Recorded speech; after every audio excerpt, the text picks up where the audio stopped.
Hi friends. Today we will talk about market makers and market takers. I want to show you one post about this from the Binance Academy. Let's get a look. Markets are made up of makers and takers. The makers create buying or selling orders that aren't carried out immediately. For example, sell BTC when the price hits $50,000. This creates liquidity, meaning it's easier for others to instantly buy or sell BTC when the condition is met. The people that buy or sell instantly are called takers. In other words, the takers fill the orders created by the makers. On any kind of exchange, whether forex, stocks, or cryptocurrency, sellers are matched with buyers. Without these meeting points, you'd need to advertise your offers to trade Bitcoin for Ethereum on social media and hope that someone is interested. We'll discuss the concept of makers and takers. Every market participant falls into at least one of these categories. Indeed, as a trader, you'll probably act as both at some stage.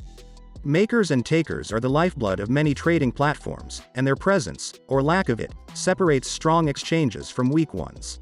By the way, I want to say, if you want to trade on a cryptocurrency exchange with the largest volume, you can register on the Binance exchange using my referral ID or follow the link from the description and you will get a 45% discount, because I am a partner of this exchange. More about this in my other videos and on my website. Thank you. Let's continue. Before we can delve into makers and takers properly, it's important to talk about liquidity. When you hear someone say an asset is liquid or an asset is illiquid, they're talking about how easily you can sell it. An ounce of gold is a very liquid asset because it can easily be traded for cash in a short period of time. A 10-meter-tall statue of the Binance CEO riding a bull, unfortunately, is a highly illiquid asset. Though it would look great in anyone's front garden, the reality is that not everyone would be interested in such an item. A related, but slightly different, idea is that of market liquidity. A liquid market is one where you can buy and sell assets easily at a fair value. There's high demand from those who want to acquire the asset and high supply from those who want to offload it. Given this amount of activity, buyers and sellers tend to meet in the middle. The lowest sell order, or ask price, will be around the same as the highest buy order, or bid price. As a result, the difference between the highest bid and the lowest ask would be small, or tight. By the way, this difference is called bid-ask spread. Conversely, an illiquid market shows none of these properties. If you want to sell an asset, you'll have trouble selling it at a fair price because there isn't as much demand. As a consequence, illiquid markets often have a much higher bid-ask spread. Okay, now that we've covered liquidity, it's time to move on to the makers and takers. As mentioned, the traders that flock to an exchange act as either makers or takers.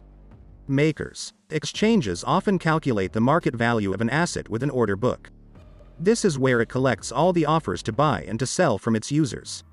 You might submit an instruction that looks like the following: buy 800 BTC at $4,000, for example.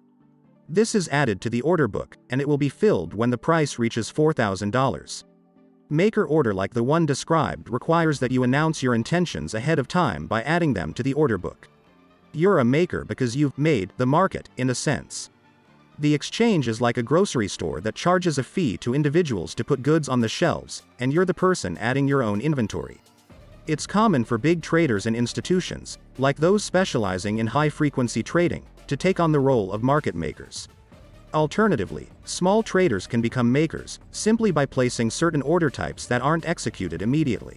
Takers. If we keep the store analogy going, then surely you're putting your inventory on the shelves for someone to come and purchase it. That someone is the taker. Instead of taking tins of beans from the store, though, they're eating into the liquidity you provide. Think about it. By placing an offer on the order book, you increase the liquidity of the exchange because you make it easier for users to buy or sell. On the other hand, a taker removes part of that liquidity. With a market order, an instruction to buy or sell at the current market price. When they do this, existing orders on the order book are filled immediately. If you've ever placed a market order on Binance or another cryptocurrency exchange to trade, say then you've acted as a taker. But note that you can also be a taker using limit orders. The thing is, you are a taker whenever you fill someone else's order. Maker-taker fees. Many exchanges generate a considerable portion of their revenue by charging trading fees for matching users. This means that any time you create an order and it's executed, you pay a small amount in fees. But that amount differs from one exchange to another, and it may also vary depending on your trading size and role. Generally, makers are offered some kind of rebate, as they're adding liquidity to the exchange. That's good for business. Prospective traders think, oh wow, look at this platform and its high liquidity, I should trade here. After all, such a venue will be more enticing than one with less liquidity, as trades are more easily executed. In many cases, takers pay higher fees than makers, as they don't provide the liquidity that makers do. Summing it up, makers are the traders that create orders and wait for them to be filled, while takers are the ones that fill someone else's orders. The key takeaway here is that market makers are the liquidity providers. For exchanges that use a maker-taker model, the makers are vital to the platform's attractiveness as a trading venue. Generally, exchanges reward makers with lower fees as they provide liquidity. In contrast, takers make use of this liquidity to easily buy or sell assets. But they often pay a higher fee for this. I want to remind you what if you want to trade on a cryptocurrency exchange with the largest volume. You can register on the Binance exchange using my referral identifier or follow the link from the description and you will receive a 45% discount. That's all for this one. Likes the video. If you enjoyed it, subscribe to the channel. Thanks. Goodbye.